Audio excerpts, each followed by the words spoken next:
Jamie actually turned me on to him, the knees over toes guy. I saw him with Mark Bell. Yeah, he was trained with Mark Bell. I've heard you talk about simple things, as far as like getting knee replacements here, but simple things like walking backwards and the Asian squat. I don't know if we could tackle each of those separately. Yeah, what's up with walking backwards? That's interesting. Yeah, it's really interesting. So, if you think about that quality going backwards, basically like the better you are backwards, the more protected you are forwards. So, and that's where people running, like they're putting this forward impact. Even a squat, really, like it starts in your hips, but then once that load comes into the knee, right? So, yeah, I mean, measurably, they should be testing this to death right now. The stronger people are backwards, the less chance they have of injury when they go forwards. Now, again, this is an area where respect for the guys, but we could do better. Exercise science is spending 669% more money studying acceleration than deceleration. So we're manufacturing knee surgeries, not intentionally, not out of evil, but we are manufacturing them. Yeah. Okay. Because we're seeing how much can we accelerate and not just proportionally seeing how much we can like who's obsessed with like deceleration and going backwards? I am. James Smith, the thinker. I don't know if you know who that is, but yeah, my friend James, he loves sprinting and he's always talking about that shit. Yeah, you're right. No one's really. Was he from the old like T Nation days? Anyways, yeah. He's from EliteFTS.com and he studied a lot of Charlie Francis's work and all that kind of stuff. Yeah, I was such an idiot. I did like the rate my physique on T Nation. I was like a stupid teenager with like my tiny dick pushing against it. like basically everyone just came on and in some sweatpants. I didn't even know what the word chode was, and I'm like, why is everyone? That's amazing. Remember when before we started this, you said we could edit some stuff out? You got like a chub going on. Rewind the last 60 seconds. Yeah. I think I blame it on the mind bullet. Anything that's happened in this conversation. Yeah. Okay. And the Mind Bullet logo has a brain like on a rocket. I'm super happy. And I think that's what's going on right now. Yeah. Walking backwards with a sled is actually really useful for, building up some strength in the knees. I know that I think Louis Simmons, again, he sent when Ed Cohn, if you can pull up that clip of Ed Cohn falling, Ed Cohn just blew the fuck out of it. He just blew it out like crazy, doing a big squat. And then Louis Simmons sent him a sled and he's like, take this sled, throw weight on there and walk backwards for a mile, Right. And it helped him a lot. Yeah. So let's nail this down really clearly right now. There's nothing magic about walking backwards to protect you from a squat. You'd have to load up some load to protect you for a squat. But there's something magic about walking backwards to be an old person and not wind up in a wheelchair. Right. So let's be really, because I'll see some like young athletes like, well, hopefully my vertical goes up. Like, no, like walking backwards. No, but yeah, if you kept walking backwards, you'd probably still be walking when you're 80 instead of in a walker. We really only have one good study on backwards walking, and it was to predict the chances of elderly falling. And it was concluded that backward walking alone is an effective predictor of falling. And falling is actually one of the biggest causes of death. Oh my God. Oh, wow. Maybe one more time. Back a little bit. Oh, it just sucks. As a lifter, you're just watching this and you're like, oh, man. He looks so strong, too. He handled it so well. He handles the weight and then whack. Oh my God. I mean, sometimes it's clear. I don't recall what happened to him there, but sometimes it's pretty clear that you need a surgery. Like the way that he fell, I'm imagining he just snapped something completely off, Exactly. And the way I look at it is like surgeries are still going to keep going on, So if I work as hard as I can on natural means, I'm not messing up the system, I look at it as like, I'm not going to hurt the doctor's pocket or this or that. Those are big industries.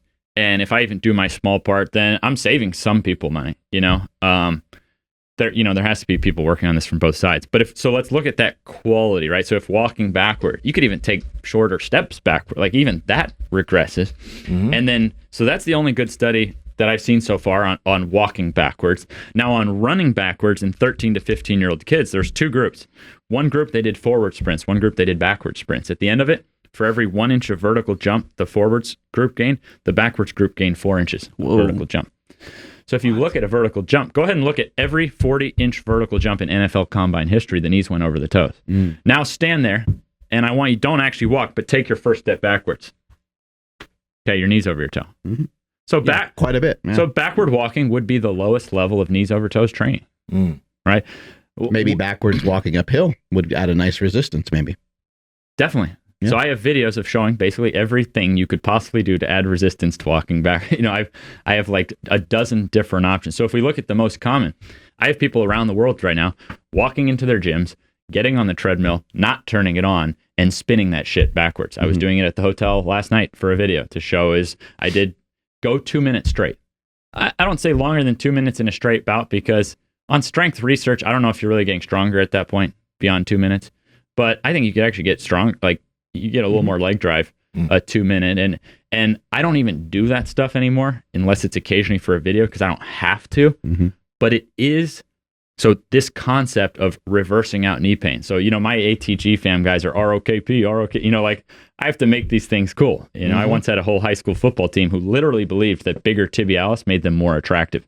Chicks dig big tibs. I told them there was a study done. So see, I'm wearing like shorter shorts, right? I told them there's a study done. They have women just evaluate men.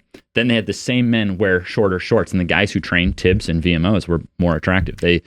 I think many of them believed it, So these fuckers were trying to get the strongest tibs in the nation. We had It's like I can raise my foot up better than anybody else in the world. So the whole team knew chicks dig big tibs, So the point is, of course, it's not walking backwards, sledding back. None of this is glamorous. But start to think of that as a category. Okay, you can walk backwards, drag a pound, drag 2 pounds. You see what I mean? It's start thinking of every quality as like a 0 to infinity mindset. It's not I can or I can't. It's where on the scale am I? And I have found that 2 minutes works well, meaning there is in strongman training just more like all out efforts, but I think that's an exercise that works really well for 2 minutes. Ease into it. You know what I mean? If anything, ramp up towards the end as the blood flow is going, then push it really hard. Anyone that's got like real knee pain that really bugs them a lot, try going down the stairs backwards. Hopefully there's a railing there so you don't fall. Yeah. But you'll actually notice you'll have zero pain because you're able to avoid, what you're talking about. And so I don't recommend avoidance as a way to solve a problem. But if you need to get up and down the stairs for now, that might be something you want to mess with. Yeah. So sled obviously is the king in my opinion. Like if you can get turf, like my gym was basically divided between like turf and everyone sledded. You know what I mean? And we kind of had this rule of like 100 miles backwards. So it's kind of like, it's a good way of looking at it. Like, okay, keep going to, try this herb and that herb, but at least do it fucking 100 miles backwards before you complain to me that your knee hurts, So I did my 100 miles, and I never have to, and now you can see I can do shit cold that I couldn't do at my best. You see what I mean? So it's over time, you turn something that was really hard into something that's easy.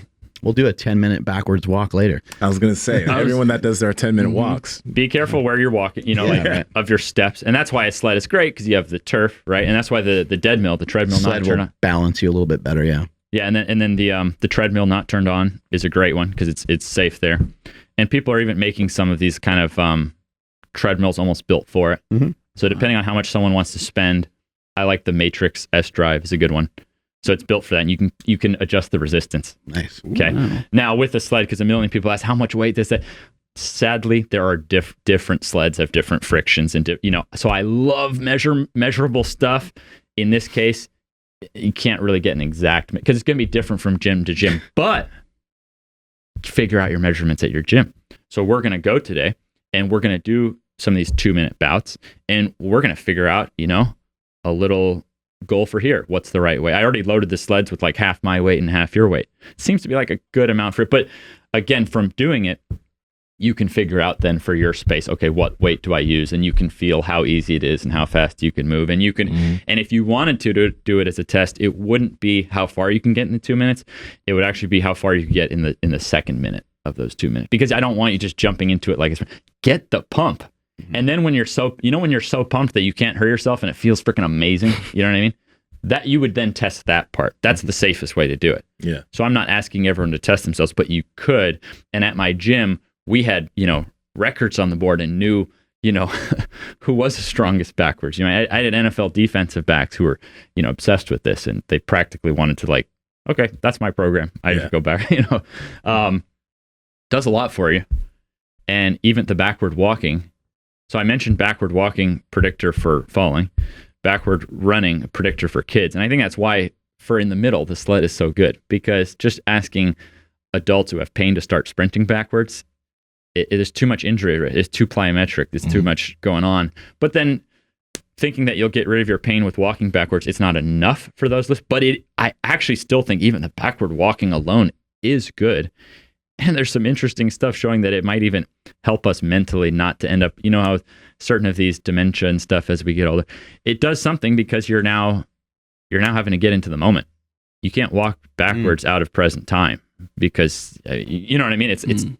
Yeah, that's a great point. You're not going to text probably. There's you know what I mean? Yeah. You need to focus a little bit. There's proprioception. There's something. So I think it's great. Cool.